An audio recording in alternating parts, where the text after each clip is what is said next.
مفتی صاحب 14 اگست منانا کیسا ہے؟ جائز ہے بھائی، یہ کوئی مذہبی تہوار نہیں ہے.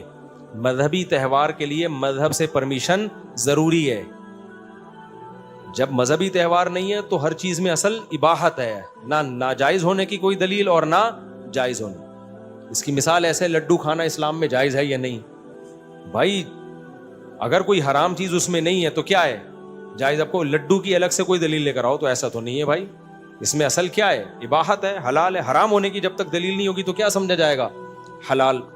اب اس پر ایک اشکال لوگ کرتے ہیں پھر تو برتھ ڈے منانا بھی جائز ہے، کیونکہ برتھ ڈے جو ہم مناتے ہیں وہ مذہبی رسم کے طور پہ نہیں مناتے. اس کو مولوی ناجائز اور بدعت کیوں کہتے ہیں؟ تو خوب سمجھ لو، ہم اس کو بدعت نہیں کہتے، ہم اس کو احمقانہ رسم کہتے ہیں جو مزاج شریعت کے خلاف ہے. کیونکہ مزاج شریعت یہ ہے کہ جیسے جیسے آپ کی عمر بڑھے آپ موت کا استحضار کرو، نہ کہ اس پہ خوشی مناؤ کہ میں اتنے دن زندہ رہ گیا. کیونکہ جو ماضی تھا نا وہ تو گزر گیا. ہمیشہ خوشی انسان کو فیوچر کی چیزوں پہ ہوتی ہے. ماضی، ایک آدمی نے کہا اگر اتنے دن میں زندہ رہ گیا اس پہ خوشی منانے میں کیا جا رہا ہے؟ اس پہ خوشی ہوتی نہیں ہے انسان کو. اب دیکھو ایک 99 سال کا ہو گیا تو 99 سال میں کیک کاٹ رہے، میں 99 کا ہو گیا. او بھائی صاحب تیرے اب 1 سال رہ گیا خالی. تو یہ اصل میں غم کا ٹائم ہے. تبھی ہم نے بڑے بڑے علماء سے سنا ہے کہ جب ہم سال کی تاریخ چینج کرتے ہیں نا تو قلم کانپ جاتا ہے ہمارا. تو یہ خوشی کا موقع نہیں ہے، یہ ڈرنے کا موقع ہے. دعائیں مانگے، استغفار کرے، اللہ میری زندگی کا ایک اور اسٹیپ ختم. ایسے جیسے کسی کو پھانسی کے پھندے پہ لے کے جا رہے ہو آپ اور ایک ایک سیڑھی اوپر چڑھا رہے ہو، جیسے جیسے ایک ایک سیڑھی کم ہوگی وہ کیک تھوڑی کاٹے گا، کہے گا لے بھائی اب 2 اسٹیپ رہ گئے، اس کے بعد آگے کیا ہے؟ پھندا. تو یہ بے وقوفوں کی رسم ہے. ہم اس کو حرام نہیں کہہ رہے، نہ بدعت کہہ رہے ہیں، احمقانہ کام ہے اور اللہ احمقانہ کاموں سے خوش نہیں ہوتا.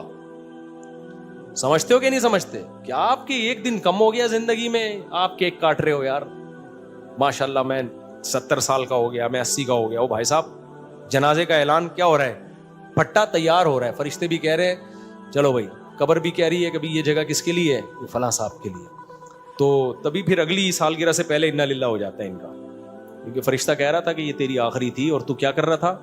ہاں کوئی فرشتہ آ کے کہہ دے نا تیری زندگی میں 1 سال ہم نے اور ایڈ کر دیا ہے، پھر آپ کیک کھائیں، برگر کھائیں، پیزے کھائیں، ہمیں کوئی اعتراض نہیں ہے. تو گورے تو کر رہے ہیں، گورے تو کہتے ہیں بس ان کو تو بیچارے خوش ہوتے نہیں ہے نا، خوشی مناتے ہیں وہ. ہم تو چاہتے ہیں خوش ہوں، جس بات پہ ہوں تو پھر ہم اس پہ خوش ہوں گے.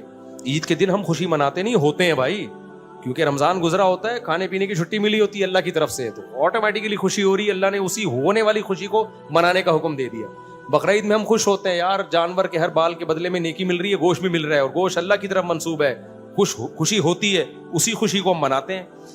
سالگرہ پہ خدا کی قسم کسی کو بھی خوشی نہیں ہوتی، ایویں تکلف کر کے منا رہا ہوتا ہے. ورنہ اس سے کیا کہ آپ اس تاریخ کو پیدا ہوئے تھے، ہو گئے تھے نا، یا تو آپ پیدا ہو رہے ہوتے آپ، پھر آپ خوشی. تبھی جب پیدا ہوتا ہے نا بچہ پھر اللہ کہتے ہیں خوشی مناؤ، پیدا ہو گیا، بکرے کاٹو، خوشی مناؤ. تو اللہ میاں نے ہمیں بتا دیا ہے کہ ہاں خوشی منانی ہے، کہاں خوشی نہیں منانی، کون سی احمقانہ خوشی ہے. تو 14 اگست احمقانہ خوشی نہیں ہے، بلکہ اس میں بہت سارے فائدے ہیں.